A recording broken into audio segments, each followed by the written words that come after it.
السلام علیکم دوستوں، آج ہم داستان کے بارے میں بات کریں گے۔ داستان کی صنف کو سمجھیں گے اور امتحان میں سوال کیسے پوچھے جاتے ہیں یہ بھی دیکھیں گے۔ مشہور داستان اور ان کے مصنف کون ہیں، اور اس کے علاوہ داستان میں کون سی چیزیں خاص ہیں، ان پر بھی نظر ڈالیں گے۔ تو آئیے شروع کرتے ہیں۔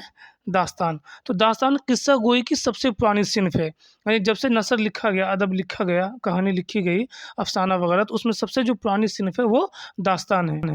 قصہ گوئی کا مطلب ہوتا ہے قصہ کہنا۔ گوئی گفتن لفظ سے بنا ہے، فارسی کا لفظ جس کے معنی ہوتے ہیں کہنا۔ تو قصہ کہنے کا جو انداز ہے، پرانا طریقہ ہے، وہی داستان ہے۔ داستان میں کیا ہوتا ہے کہ بہت ساری کہانیوں کو اس طرح سے شامل کر دیتے ہیں، الگ الگ کہانی کو، کہ وہ ایک ہی کہانی کا حصہ مانا جاتا ہے۔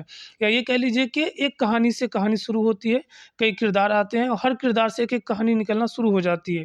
تو کئی کہانی، کئی قصوں کا جو مجموعہ ہوتا ہے وہی داستان کہلاتا ہے۔ تو ہم کہہ سکتے ہیں کہ داستان میں الگ الگ قصے ہوتے ہیں اور الگ الگ آزادانہ وجود بھی ہوتا ہے۔ ہر قصہ کا الگ آزادانہ وجود ہوتا ہے، لیکن اس سب کے باوجود وہ اصل قصوں سے جڑے ہوتے ہیں۔ جیسے الف لیلا دیکھ لیجیے، ہزار داستان یا داستان امیر حمزہ ہے، کہ بہت سی کہانیاں ہیں، لیکن سب اس طرح جڑی ہیں کہ ہر کہانی الگ الگ ہوتے ہوئے بھی ایک داستان سے جڑا ہوا، ایک قصے سے جڑا ہوا ہے، ایک درخت کی مانند کہہ سکتے ہیں۔ اور داستان کی ایک خاص پہچان یہ ہے، یہ آبجیکٹو میں سوال پوچھا جاتا ہے کہ داستان کی پہچان بتائیے، تو ما فوق الفطری عنصر ہے یا عناصر، کہیں کہیں پہ عنصر کی جمع یا عنصر کی جمع عناصر ہوتا ہے، ایلیمنٹس کہتے ہیں انگلش میں، تتو جو کہتے ہیں ہندی میں جس کو، کہ داستان کو پہچانے کیسے، تو اس کا آئیڈینٹیفیکیشن پہچان یہ ہے کہ اس میں ما فوق الفطری عنصر ہوگا۔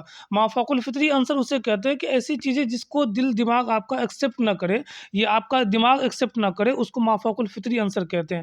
جیسے اگزامپل کے طور پر کہ ایسا سرما لگانا جس سے زمین کے نیچے کا جو خزانہ نظر آ جائے، اب یہ ما فوق الفطری عنصر ہے، یہ آپ کو سمجھ میں نہیں آئے، یعنی اسے ہمارا عقل قبول نہیں کرے گا۔ اس کے علاوہ کیا ہے کہ داستان میں مصنف کیا کرتا ہے، اپنی تخیلاتی قوت کا استعمال کرتا ہے، جو امیجنیشن پاور ہے مصنف کا، کہانی کو لکھنے کا، کہانی کو آگے بڑھانے کا، کہ جیسے پریوں کا جو ہے وہ کہتے ہیں، داستان میں پری کے بارے میں بتاتے ہیں، پری گھوڑے پہ اڑتی ہے۔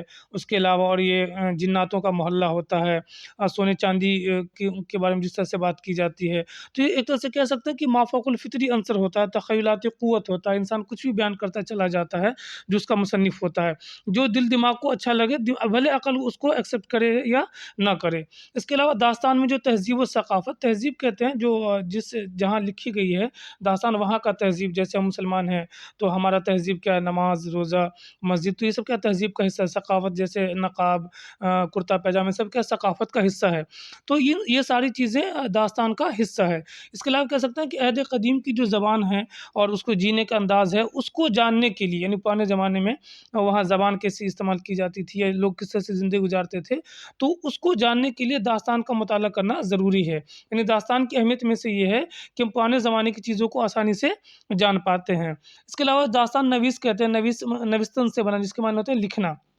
داستان نویس اپنے علم کا، اپنی نالج کا، اپنی ذہانت کا استعمال کر کے فنی طور پر، مطلب جو اس کے اندر جو کوالٹی ہے، تو وہ اپنی جو خوبی، اس خوبی کو بہترین طریقے سے پیش کرتا ہے، اپنی ذہانت کا اور علم کا استعمال کرتے ہوئے۔ اور یہ کام کون کرتا ہے؟ مصنف کرتا ہے، داستان کرتا ہے۔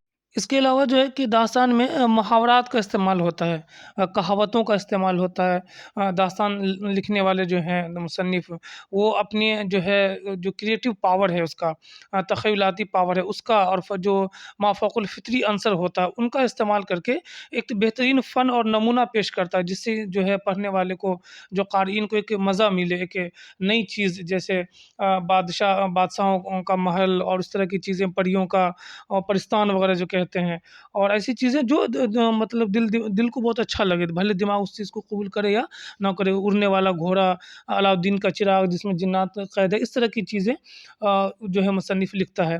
اب سوالات ایگزام میں کیا آئے گا کہ جو آتھر ہیں، مصنف ہیں، جنہوں نے داستان وغیرہ لکھا ہے، اس سے سوال آتا ہے۔ تو ایک ملا وجیح ہے، اسکالر ہیں، تو انہوں نے جو لکھا سب سے پہلے وہ صبرس لکھا ہے۔ سامنے سوال آئے گا کہ صبرس جو ہے کہ کیسا داستان ہے، تو اردو ادب کا سب سے پہلا جو داستان ہے وہ ملا وجیح نے لکھا، صبرس۔ دوسرا عیسوی خان نے لکھا قصہ مہر افروز دلبر۔ ایک اور ہے عطا حسین خان نے لکھا ہے وہ نو طرز مرصع۔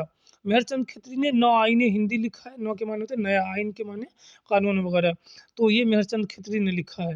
ملا وجیح کی سب سے پہلی داستان صبرس ہے، اردو کا 1632 میں کمپلیٹ ہوا تھا یہ، اور شمالی ہندوستان میں لکھا گیا تھا۔ اور اس کے علاوہ شاہ عالم ہیں، انہوں نے عجائب القصص لکھا ہے۔